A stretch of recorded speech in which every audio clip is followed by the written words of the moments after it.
Saya kalau mau bicara sama anak-anak sekarang ya, jujur aja, saya jealous.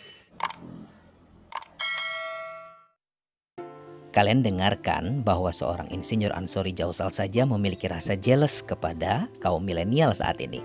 Apa sih yang membuat beliau jealous? Sementara beliau sendiri terkenal sebagai seorang budayawan dan juga aktif di banyak kegiatan sosial serta komunitas dan organisasi, dan juga seorang arsitek selain gelar insinyurnya yang tentu saja mumpuni. Kita simak pesan beliau berikut ini untuk kaum milenial. Pingin dengar langsung dari Pak Ans. Sebenarnya Pak Ans ini apa dan minatnya seperti apa, Pak? Karena yang saya tahu Bapak budayawan, seniman juga iya, arsitek betul, insinyur iya, sudah ada karya bangunannya di Provinsi Lampung. Terus menyukai layang-layang juga, menyukai mancing juga, menyukai koleksi kayu-kayu yang tadi sudah dijelaskan juga. Terus ini juga buat minyak kemiri. Sebenarnya bisa cerita apa yang ada di jiwanya seorang Pak Ansori sehingga menekuni banyak bidang? Sekarang kita kembali dulu kepada definisi ilmu atau seni, atau apa namanya, antara insinyur dan seniman, katakanlah. Apa sih bedanya? Bedanya itu sebenarnya caranya saja. Yang sama adalah adanya kemampuan atau keinginan malahan mengamati fenomena alam, sumber daya alam, kemudian mempunyai cara untuk mengekspresikan pengetahuan itu, malah kemudian berpikir kepada manfaat. Jadi sangat tergantung daripada manfaat kemudian yang ingin kita lakukan. Saya merasa beruntung, kecil hidup katakanlah di kampung, kota kecil. Setiap hari itu tidak lepas dari observasi atau dari ikutin sumber daya kampung atau alam. Saya dari kecil sering suka ke hutan, ke sungai dan sebagainya. Bagi saya itu pertama adalah pengetahuan yang berdasarkan observasi langsung. Ketika saya mendapat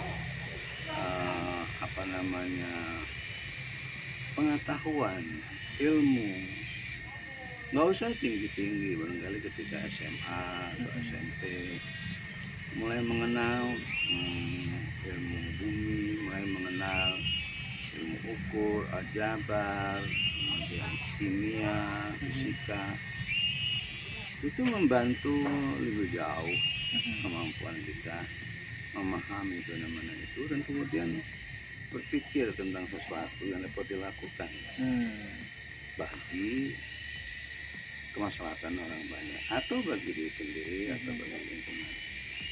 Nah, itu apa saja. Ya, saya tidak menganut karena saya insinyur maka yang saya perhatikan adalah hanya mengenai konstruksi beton. Loh, tidak setiap hari ada masalah konstruksi beton yang harus saya lakukan. Ketika saya sebagai anggota keluarga ketemu saudara-saudara saya di kampung, mereka bertanya soal yang lain, tidak bertanya yang benar. Saya harus bisa juga menjawab dengan pengetahuan. Nah, dengan demikian minat-minat itu terbangun. Jadi kalau saya dilihat orang senang dengan kayu, hutan, ikan, saya pernah juga piara ikan, ada serius. Itu bukan hal yang baru, karena itu adalah ilmu pengetahuan yang saya dapat dari kecil. Bahwa saya mendapat pengetahuan yang baru, itu memperkaya, memperkuat. Dulu saya senang dengan hutan, sekarang saya tahu hutan itu apa, karena saya punya pengetahuan yang bertambah. Manfaatnya apa? Satu contoh saja, saya pernah membaca buku yang bagus sekali tentang ikan air tawar. Karangan seorang namanya Axel Roth, ingat betul saya pengarangnya itu. Kalau saya kecil dulu hanya tahu ikan seluang itu berapa macam. Dari bukunya Axelrod saya tahu berpuluh-puluh lagi. Malahan saya tahu ikan seluang itu bertelur di mana dari buku itu. Jadi pengetahuan saya di kampung itu membangun interest saya. Saya kecil saya kenal ikan seluang. Waktu saya baca buku saya tahu, oh, tinggal saya kapan saya bisa lakukan itu. Jadi kalau ada yang saya lakukan ketika saya berumur 30-an saya lakukan. Pada waktu saya umur 40-an saya lakukan. Jadi tidak selalu kita punya waktu yang tepat, yang seperti yang kita inginkan. Waktu yang tepat adalah kapan kita punya kesempatan. Jadi kalau misalnya tadi saya mengerjakan minyak kemiri, sebenarnya keinginan saya itu baru 10 atau 20 tahun baru kesampaian sekarang. Bukan sebuah kebetulan. Bukan, tidak ada kebetulan. Jadi konsistensi itu. Jadi saya ingin mengatakan, saya ingin pengetahuan yang saya miliki itu secara jujur dapat bermanfaat. Kapan saja. Kalau memang tidak ada kesempatannya berarti belum dapat manfaat. Jadi misalnya saya mau contoh. Saya dari kecil di SMP saya sudah senang sedikit bertukang tentang kayu, mengenal jenis-jenis kayu dalam kampung. Setelah saya besar atau lebih jauh bergaul, saya bisa baca buku, bisa tahu lebih banyak tentang kayu-kayu dari seluruh dunia. Maka saya tahu, oh ada jenis namanya pulpwood. Dan saya kemudian melakukannya. Jadi apa sih keuntungan yang bisa didapat? Saya tidak cenderung melihatnya dari semua dari komersial. Tidak langsung paling tidak. Tapi paling tidak saya merasa dapat atau bisa mensyukuri apa yang saya dapatkan. Saya makin hari saya merasa saya bukan lagi hanya warga satu kampung, tapi saya juga adalah warga dunia. I am the world citizen, karena saya tahu juga hal-hal yang bermanfaat bagi manusia-manusia lain di dunia yang lain, atau malah saya mendapat pengetahuan dari orang-orang dari dunia tempat lain. Yang saya tahu misalnya saya baca tentang ikan seluang dan ikan lais, itu buku orang Amerika, bukan buku orang Menggala. Barangkali itu intinya ya. Siap. Intinya.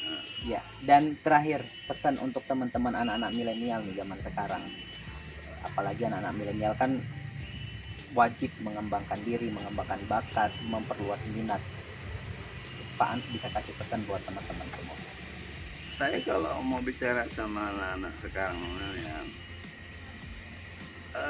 jujur aja saya jealous karena dengan peluang, kesempatan dan teknologi dan kemudahan menggunakan informasi yang begitu besar dibandingkan pada masa saya.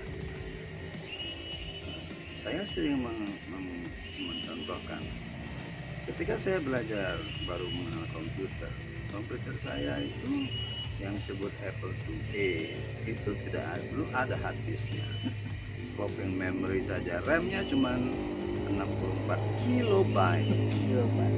Sekarang RAM sebuah jangankan komputer, handphone saja sudah ribuan.